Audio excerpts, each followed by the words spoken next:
Welcome back to the couch. You are chilling with AgentR, and we are going over quickly the Star Seraph build that we made a few days ago on the stream, which we do every Tuesday morning at 10. So if you're available then, come and let's hang out.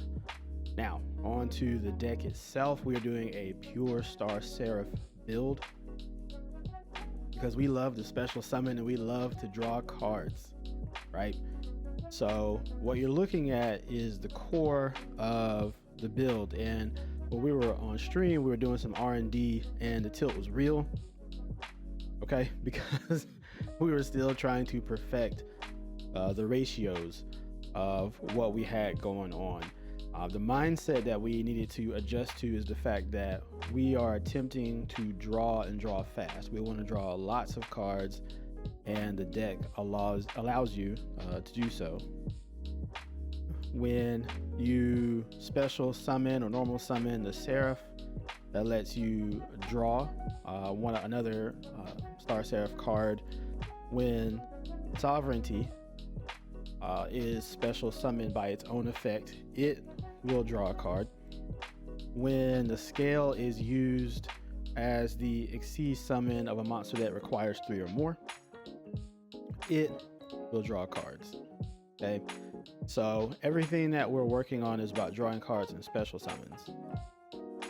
Now, what we found out is that in a 20 card build, roughly 13 to 15 monsters are necessary, right? That sounds really excessive, but the problem you're going to run into when you're using this is that if you have too many spells and traps, it's not going to work like a typical deck.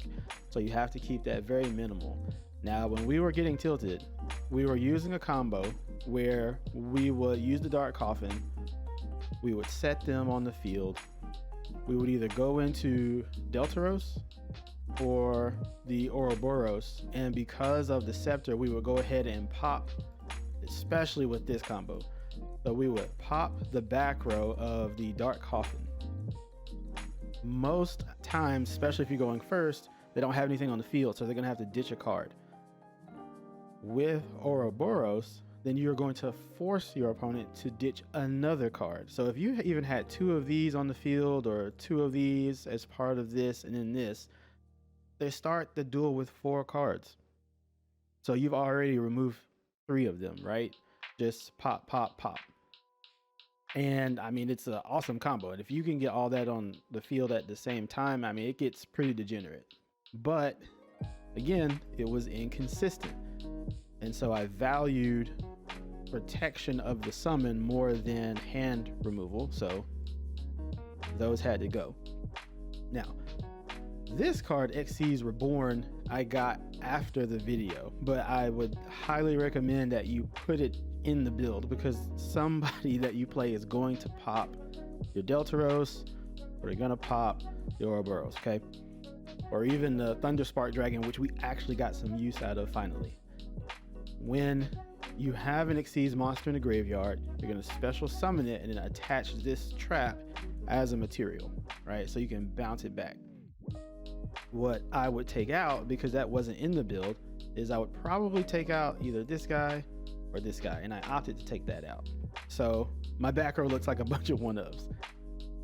Now, you have more back row removal, you can protect your monster, you can quick pop, which you're gonna draw, so Offerings to the Doomed is not as much a drawback in this deck as it is in other decks, because you're gonna draw through it. This is for the aggressive play for a lethal turn. This play you're going to see is kind of janky, but I really love it. It's the spice of the deck that I have. Sometimes you can actually remove the Deltaros or the Ouroboros after it's done its job, reshuffle the deck, and then if you like normal summon that turn and this shows up in your hand, the Photon Lead, then you can go into another combo and put that monster back out on the board. Love that play. But that's it. I wanted to show you the basics of it. It's about draw power, it's about special summoning, it's about getting all these monsters on the field, We've got some back row protection. You can take a look at the extra deck there. We have some really cool plays. I actually love this deck. I love the build. After we did the 3-stick and no chair, Konami finally gave us the chair so we could finish the deck. And let's get right into it. We have some replays that we're going to watch. And funny enough, this deck actually could have gone 10-0. Not this version, but this version. This version of it could have gone 10-0. I have 2 misplays that you're going to see, at least 2, okay? One of them, I was running out of time in the duel, and I summoned the wrong monster out of panic. But I should have won the duel. And the other one was a misplay. I think both were against the Amazonas decks. So, FYI, pay attention to your Amazons. It's been a while since they've been run, but they're back in full swing, okay? And at the end of it, I appreciate if you enjoyed it. If you have any commentary, go ahead and like, share, subscribe. Let me know in the comments below if you've even run Pure Star Seraph. How does your build work? Do you think it's on par with anything else that you've got as far as draw potential? But that's it. Have fun. This has been AgentR. Now, prove your meta.